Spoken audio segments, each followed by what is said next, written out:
Just frozen. What's up, everybody? We're doing another like live show. Late night live show. Yeah, I was gonna call it wrestling tonight. Yes. I think that'd be a better name for it. So,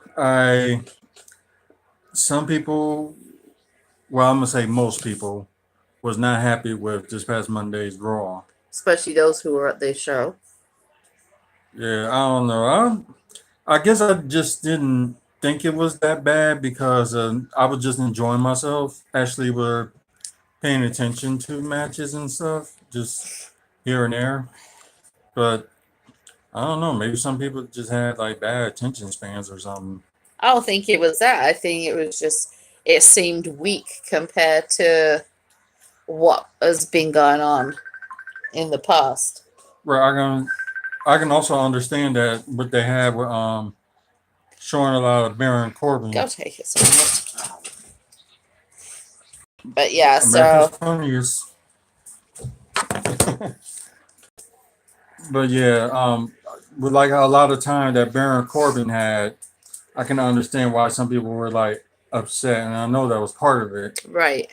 They had like more tea time than he should. And I think some of it as well was the expectation is always when they come into town because normally they put on such a really strong show. And in my opinion, they've been sliding a little bit as of late, especially for the first couple of shows after a pay per view. For whatever reason, they seem to struggle. Right, And this was like the second show after a pay per view. So, right. And although we didn't have that much of a big crowd this Monday, it's like Laura Bowl is nearly was all the seats was gone nearly right. that. Then you had like three, 4 rows of the upper bowl at the what is it, three at the level But then you WWE know is what I mean. notorious for actually for when they're in town for blocking off upper sections. And I think, especially at the Pfizer Forum, if anybody has been there, it is very open. So, in order to keep the darkness and the lights more illuminated on the inside, you have to block out the back. So, Right. Trying to think of the matches. I think it was you had Elias and I think it was Bobby Lashley. yeah, Bobby Lashley won that match. even Um, though everybody was cheering for Elias, right. his singing skills were off the hook. Let me think what else was there. So we stopped watching at the what, like the third match or so. Something like that. Can't remember the second match. I know they only had like one women's match. I know there was, oh my God. This is bad. This tells you what type of show it is when you forget the matches. Like I remember the main event and the dark match. In that women's match they had, I think it was Ember Moon versus I think it was Alicia Fox. Then they had No Way Jose against Ginger Mahal. I remember that. Um, the main event was where Baron Corbin going against Finn Balor. Oh, wow. That I know people probably don't really care, but former President George H.W. Bush died at age 94. That's just been posted. oh yeah, it was The announced. first W. Bush, Okay, yeah. senior. Yeah, senior. Yeah, they did mention that on the ESPN. That's sad. I know people didn't particularly like him and everything, but downside better president than what we got now. Oh Moving on. yeah. Every president we've had up to now has been better than the one we have now. Anyway, back to the show. That is true. The dark match was a 10-woman tag. It was the Riot Squad, Tamina and Nia Jax went up against Sasha, Bailey, Ronda Rousey, Natalia, and Ember Moon. So she did a double. And I guess I was interested in that match a lot. And oh yeah, Dolph Ziggler, no, not Dolph Ziggler, but Seth Rollins had his open challenge for the IC title. Dolph Ziggler was the challenger, and everybody called that the match of the night. And Seth Rollins did retain. Then I think you had your like segments here and there, which is that's all it was. SmackDown, I think I can remember like few bits and pieces. I know they had a women's battle royal to like the winner of that gets to join Charlotte and Becky for tables, ladders, and chairs match at the pay per view, and Oscar won. About time. Yeah, she did. So it seems like maybe they finally doing something with her. Which they should have already had done with her. Yeah. Yeah, it's just something like I don't know why they, was kind of holding out with her, and she was undefeated for like quite so time until last year's WrestleMania, and it just seemed like they lost her in the shuffle. They didn't lose her. They just didn't know. They just didn't want to give her that push. Trying to think what else happened. Usos had a non-title match, went against Sheamus and Cesaro, and I guess earlier the bar had a falling out with the Big Show, and Big Show had enough, knock out Cesaro, so he's on his own. But dang, that was like short-lived though, because because Big Show was the one responsible for getting them tag titles, and then just had that quick of a falling out, and that was about like 3-4 weeks or something like that.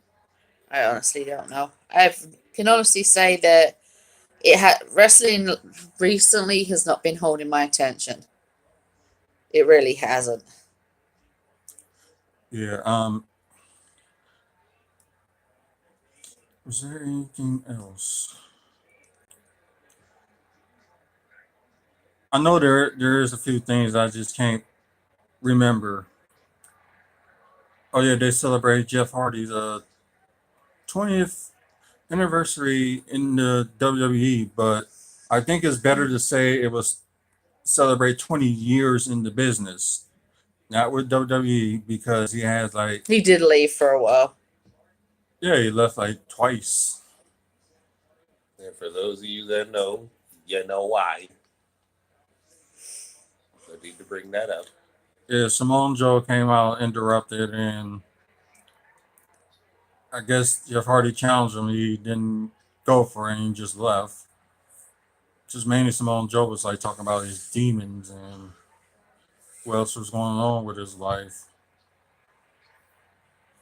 So I'm just wondering, like, they do it with certain people with their like certain odd years in the business and stuff. I know they do it with certain people, but not all of them, which I think they should. I'm like, they didn't do it with, no, they didn't do it with Kane last year. Um, I know they did it with Taker. They did that at Survivor Series time. And of course, John Cena had the 10 years and stuff like that. And he has, what, 15 years in the business last year? too? Something like that. And same thing with Randy Orton. They didn't do that with him either. So that's just kind of weird. Like, why would they do some people's but not the others? That's definitely have been there for like a long time. I don't know. I don't get it. But I didn't see Impact. I saw like last week's Impact. They only had that one match, just a 10-person tag. The loser who gets pinned gets to wear the turkey suit. and I think it was the dude who said that his shirt was ugly. Oh, Disco Inferno. that shirt was ugly. Oh my god. It was straight out the 70s. Well, that was his character. He was a disco guy. Mhm. But I was surprised he was there. It seemed like he probably was there for like one night only last week. But yeah, you was just thinking that they would have had more than just that match on Impact last week. But maybe they went flashbacks to like other Thanksgiving Day matches they had, and especially the triple threat match. I think it was with Simone Joe. I think it was Chris Sabin and AJ Styles. AJ Styles got pinned by Simone Joe. He won the $25,000, and AJ Styles had to wear the turkey on that one. That was like 07. There was a few more, but don't even remember it. Watching us. Watching us. What we do us. So, Watching us while we're doing us. You gotta admit that's funny. that is hilarious. Anywho. Anyway, So, I got an email from WWE for one of their fan councils. So, kind of what I did last week. So here we go. 5 to 6 minutes to complete. Here we go. I just did. God. Were you aware of the Mixed Match Challenge Season 2 before taking this survey? Well, you got to answer. Me and Mike are pretty like. Okay. How many episodes of WWE Mixed Match Season 2 have you watched through November 27th? There's been 11 so far. 1. No, 2. 2 to 5. Please rate your overall enjoyment of the Mixed Match Challenge. It was good. How many episodes of Season 1 did you watch? Kind of like 2 to 6. How would you overrate the enjoyment of Season 1? It was very good. I like the tournament format that they did with it than what they got right now, because you don't even know To what's clarify a kinda bit going more, on. have you watched more of WWE Season 2 compared to Season 1? No. No. Oh dear God. Which of the following best describes why you have watched more of Season 1? Here, you can click all through them. Oh, God. So the storylines in the Stop episode. clicking. I'm not clicking them. No. I'm just reading the answers. I was better able to make time to watch it. No. I was not aware of season. No. I saw more promo notification to remind me to watch during season 1. See, I prefer episodes only having one matches with during season 1.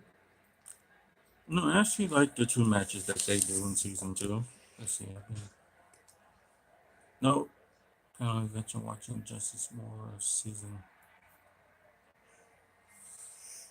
There was less to keep up with each week during season 1. Nope. Season 2 does not feel as new and different as season 1.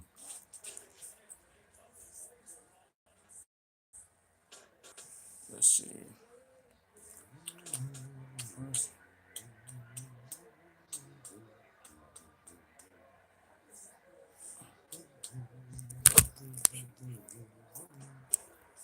Let's see. Sorry to do this to you guys on YouTube. But the answer is other. None of the above.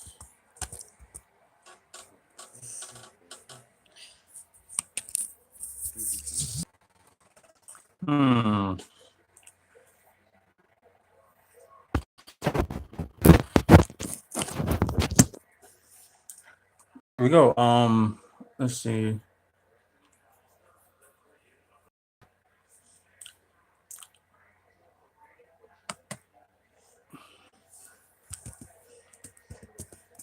This Oh, is this. It's called a Wisconsin poem. It's winter in Wisconsin. The gentle breezes blow 70 miles an hour at 35 below. Oh, how I love Wisconsin when snow's up to your butt. You breathe all the winter air and your nose gets frozen shut. Yes, the weather here is wonderful, so I guess I'll hang around. I could never leave Wisconsin because I'm frozen to the ground. oh god. Which of the following ways have you watched Mixed Match Challenge Season 2?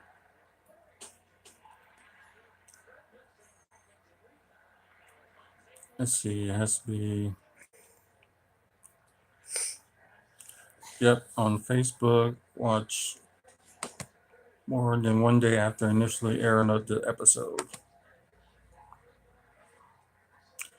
Who are your favorite teams during the Mixed Match Challenge Season 2? Oh god, there's been so much chaos going on. Like somebody's paired with one team, then different than another.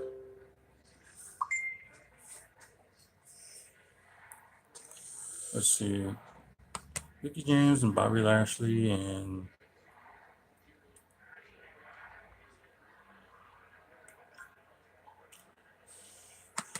oops. Carmella R Truth were another one.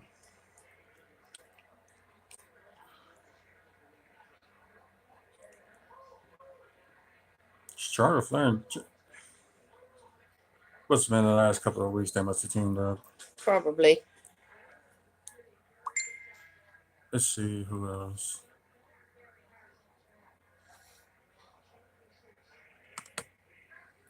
Sam removed Braun Strowman. You might want to read what the question was so people could understand it. I did.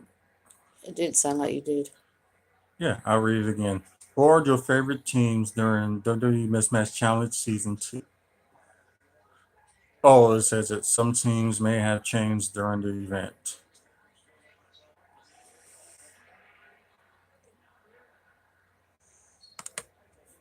That's pretty much it. So I picked Mickey James and Bobby Lashley, Ember Moon, Braun Strowman, Carmella R-Truth, and Lana and Rusev.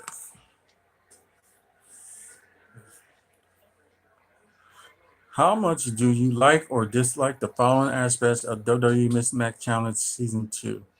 Grapes.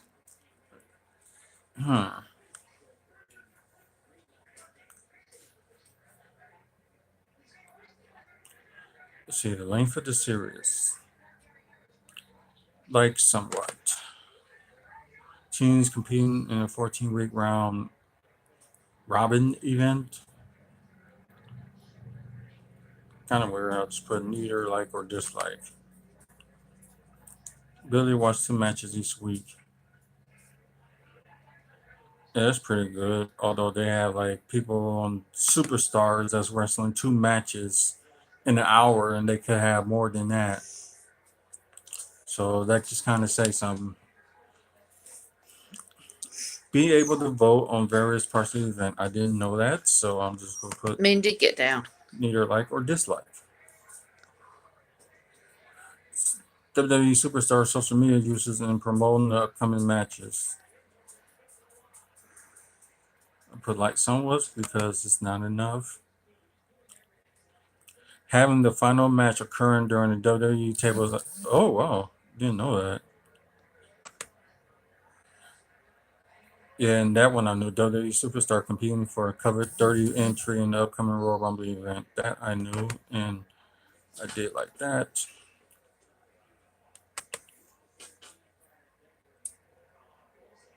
Let's see. Next. Please give a brief description about what you like, if anything, so far about WWE Mismatch Challenge. All you have to say is I haven't watched enough. I do that a lot on those things. I'll just say that the winners get to compete for a not A, put D. The 30th spot in the Rumble.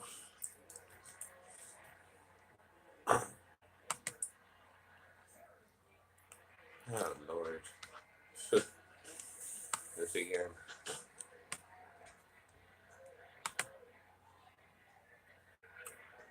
Let's see. The more matches are in this week, like that more.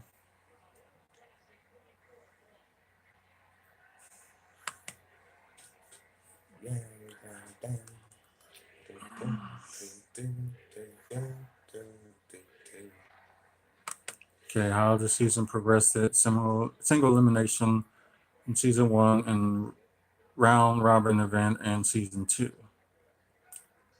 Pack the land voting enjoyed similarly across season 1 and 2. Overall, WWE Mismatch Challenge promos coverage during the event. They don't do it enough, so I'd like season 1 more. Teams competing for the Mismatch Challenge, like them both seasons. Social media content involving participating WWE superstars, like both quality matches.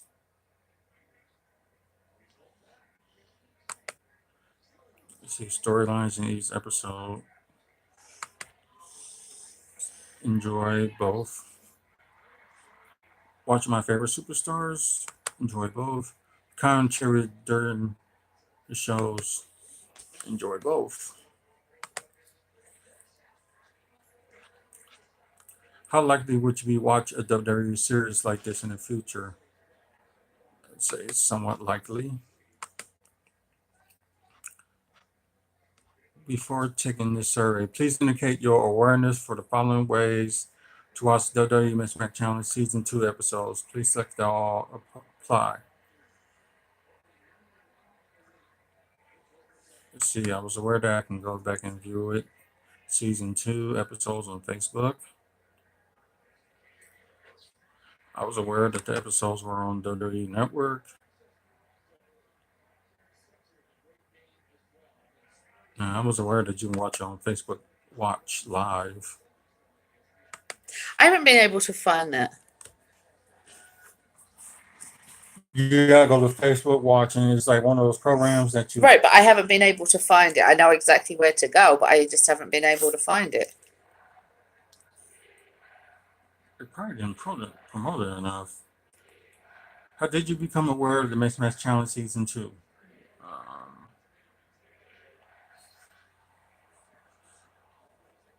TV through Raw, SmackDown. On other WWE social media groups.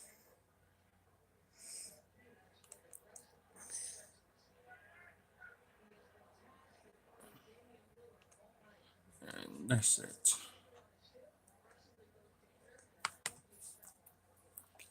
Last question. Do you currently subscribe to the WWE Network? Yes. You know it. Okay, and that's finished. My God. Nah. They're like, this will only take like 5 to 6 minutes. Meanwhile, 3 years later. It seemed like it took them more because they had like more questions. Normally, like with the other with the other fan council surveys that they have us do, it'll just be a breeze. Right. Probably this one wasn't because we didn't watch enough of. Well, y'all probably didn't see any, and I only saw like a few, Right. which probably was it's taking its toll on everybody. Like, but anyways, So now we got the week of wrestling out of the way. yeah, a long week and a half of wrestling. What should we move on to? Let's see. we'll go back to the past. So, what do you want to talk about? Hold now? on. No, we'll do this. Let's see. To get a year, we'll do this. Hold on. Oop, wrong one. Okay, Google. What is the best year for wrestling? Late 80s, early 90s. One times were good. I know Hold on. most people are going to probably choose the Attitude Era. What is the best year for wrestling?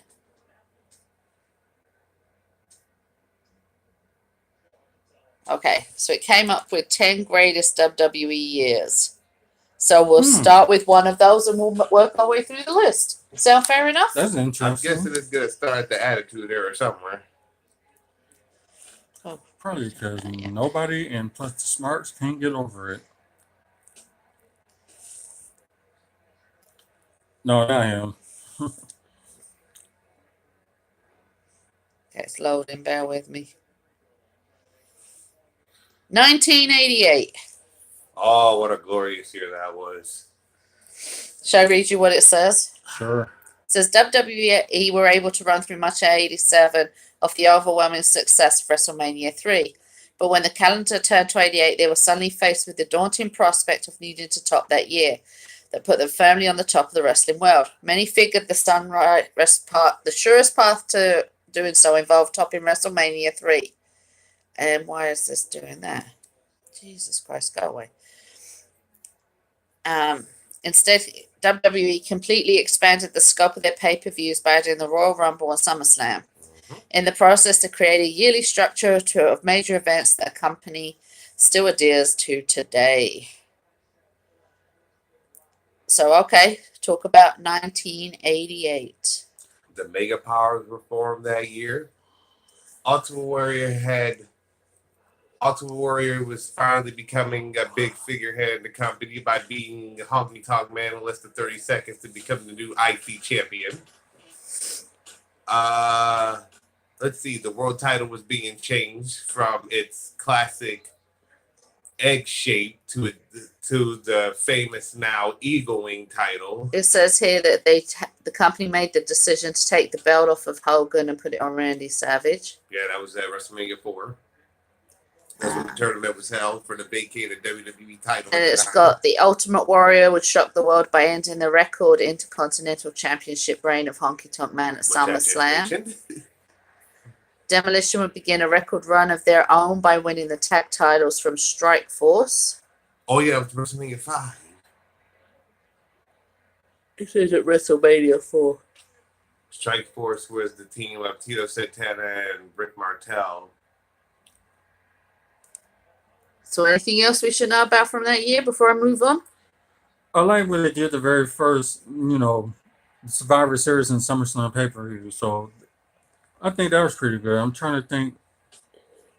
I don't remember much of the 88, but I'm trying to think what was like the main events of that year for both pay-per-views. Well, I know WCW had Starrcade because that was like their very first pay-per-view. And, of course, with WWE, SummerSlam had made its appearance already. WrestleMania was like the very first pay-per-view for WWE. And as she mentioned on their SummerSlam and Survivor Series, I think with just making were just coming into play. Starrcade, I don't think had very many pay-per-views. I think WCW, I'm sorry. Starrcade, yeah, they had Starrcade, and I think they may have had Great American Bash, and that's it. I don't think they had anything else yet at that time. Okay, the next year that they mentioned, 1996. Attitude Era. It says, although the mid-90s have historically been portrayed as the time period in which WWE almost lost it all, the truth is it gave some of us the best moments. It's especially true of 96. While the year is best remembered in wrestling for the formation of NWO, WWE used this period to finally start figuring out what life beyond the company's glory days would look like.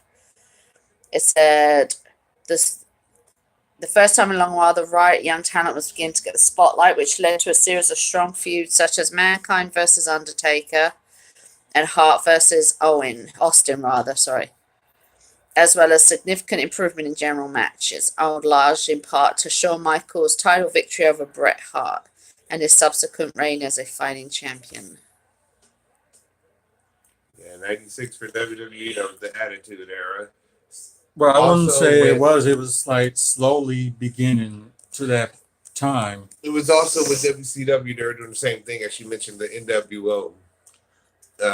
Yeah, of course, that shocked the wrestling world in WCW when Hogan, after almost 2 decades of being the biggest babyface of the company, shocked the world by turning heel and siding with the NWO. That was probably like the biggest thing that happened in 1996. And then with WWE, Vince came on television right before episode of Raw, and he pretty much made like this big speech of how like the fans were getting tired of being what am I looking for? Of being pretty much like being stupid because back in the 80s, it was good guy versus bad guy. In the Attitude Era, it was cool to be bad. Austin was like the forerunner of like the heels when 1996 came around, and the fans loved it. They got tired of the whole good guy, bad guy, all of that stuff. They got tired of it. Which is why DX and Austin took off so big in the Attitude Era, because now you got the fans that were watching them when they were younger, in their teenage years, and then their rebel stages, as most of us would know about, and now the company had to change with it. Okay. But I also like about '96 where like some of the matches WWE are like the Ahmed Johnson was making his mark, and especially winning the Intercontinental Championship at King of the Ring '96. That one. I was there. The British Bulldog Shawn Michael feud, which was pretty good. Yeah, it was decent. Yeah, had a good run. Yeah, that Shawn Michael and the Mankind match they had. That was a good one. In your house. Yeah. My games. Yep. Okay. And Survivor Series 1996 was a good one, especially that was the beginning of a great feud with Bret Hart and Austin. Oh yeah. That they officially had a match, but I know they was going back and forth during that year too. All right, that was when The Rock made his premiere too, and that's Survivor Yep, Series. he made his debut. Okay, the next year they mentioned is 1992. Oh. It says 1992 was a rough year. A massive steroid scandal and trial threatened to undo the name of the company. Mm-hmm. And the resulting controversy forced WWE to release some of its biggest names, The Ultimate Warrior and British Bulldog, or otherwise move them away from the main spotlight. For the business side of things, the scandal was a tragedy. However, in the tragedy, there's room for opportunity, and opportunity is exactly what WWE found. By being forced to move away from their physically bigger stars, WWE gifted fans everywhere with one of the greatest years in wrestling history from an in-ring perspective. Things got interesting in a hurry as Ric Flair shocked the world by capturing WWE Championship in the Royal Rumble and would go on to lose it to Randy Savage in WrestleMania. It's one of the most underrated WrestleMania title matches of all time. On that show, Bret Hart would capture the Intercontinental title from Roddy Piper, in addition to an equally underrated contest, and go to drop it to the British Bulldog in SummerSlam. Mm-hmm. Yeah, I remember all that stuff from '92. That's when they shifted over to Bret Hart becoming world champion. What was your favorite moment of '92? Let's see. If I would have to choose, let me see, a really good significant moment. It probably would have to be the Ric Flair and Macho Man storyline, because they just didn't use it as like a. It was a storyline, but they built it around like real life, because as people know, Macho Man and Elizabeth were married at the time. Ric Flair comes into the company, becomes champion at Royal Rumble, and then to spark their feud, he went on and on and on for weeks, saying that he had revealing pictures of Elizabeth, and him and Elizabeth were an item before Macho Man and her got together. It was like built. Not only was it like built into storyline for the company, but it was built into real life, which made people want to see it that much more, because it was like built inside. It was built around something that could have happened, or something that might have happened to like some people out there that was watching at the time. And that was also a stepping stone for the smaller competitors like Bret Hart. You know, he was Intercontinental Champion at least 2 to 3 different times before he became World Champion. And once like the bigger guys like Hogan and you know, let's see who else, British Bulldog, Ultimate Warrior. Once those guys got pushed out because of the drug scandal, they gave the opportunity for the smaller guys like Bret Hart, Shawn Michaels, you know, those guys that were just kind of just transitioning into being a singles competitor from being in a tag team so long. It gave them an opportunity to stand out more. Well, ain't that something? Because like you said with the Ric Flair winning the Royal Rumble, I do remember that for the title. Okay, the next one is 2005. Okay, see, now Oh, wow. It says, although the image of Eddie Guerrero and Chris Benoit standing side by side as world champions at the end of WrestleMania 20 suggests that WWE was going to pull the trigger on a new era of top stars in 2004, it would ultimately prove to be something of a false dawn. Instead, in 2005, this deserves credit for ushering a truly new era. On the Raw side of things, Batista would finally put an end to the reign of Triple H, while John Cena took SmackDown's title away from JBL. There's an argument to be made that the two were not quite ready for the spotlight, but WWE's commitment throughout 2005 helped produce a series of fresh matchups and storylines that allowed each to grow and prosper. Then it says, Shawn Michaels in particular engaged in a series of superlative matches with the likes of Shelton Benjamin, Edge, and Kurt Angle. He got to enjoy a brief heel run and star in some of the most legitimately funny segments in wrestling history during his feud with Hulk Hogan. The Larry King Live. Then it says, classic. The only tragedy was the tragic death of Eddie Guerrero would cast a heavy shadow on the year. But through the darkness, fans everywhere were able to enjoy the bright lights. I kind of disagree to saying that both Batista and John Cena wasn't ready for the title. But the thing is, not everybody's going to be ready for that big old push. Because it's like, I would say it kind of like, I wouldn't say it fully changed people, but it like changed like the WWE perspective on what a champion should look like and what the champion should be, then letting the fans like that person for their character and stuff. And just like with the John Cena thing, they did like had his character as a basic economics character. Right. Then suddenly down the road, they decided to change it. But I think they did that in like 06, 07 or something like that. Okay, as my laptop is getting very low on battery power, we'll just do one more and then we can do another show with the other 5. Okay? 2011. Okay. Yeah, 2011. It said, when looking back on 2011, it's hard not to focus on the year's Money in the Bank pay-per-view. So let's just get out of the way, with the possible exception of WrestleMania. Money in the Bank 2011 is the greatest pay-per-view WWE has ever produced. While the card was exceptional from top to bottom, it's best remembered for the main event between John Cena and CM Punk. That match, of course, is as big as it was due to CM Punk's earth-shattering pipe bomb promo on Raw. That promo was awesome. Freaking amazing. And even though WWE would fail to fully capitalize off the angle they built for the few weeks surrounding Money in the Bank, they created a storyline that drew people into professional wrestling. On the outside, WWE had a lot of things going on. Randy Orton and Christian were putting on one of their most underrated feuds ever. Daniel Bryan was starting to showcase in-ring work. Cody Rhodes brought back the best-looking belt in WWE history. And Mark Henry shocked the world by revitalizing his career and become one of the greatest monster heels wrestling ever had. I would say he did that in like revamping his career in late 05 and 06.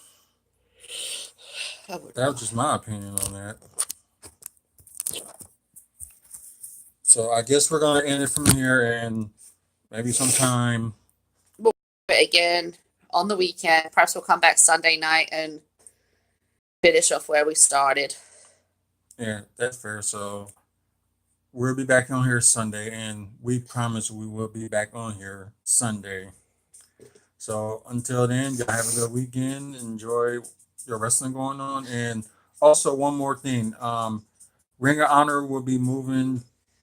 Well, they already showed at CW18 like at 1 o'clock in the afternoon on Saturday. One more thing. They're gonna move it to 5 o'clock now, and I think they're gonna be exclusively showing it on that station, which I think that's the word going on. And other wrestling shows going on this weekend too, so check them out. Till then, you have a good night. And cut.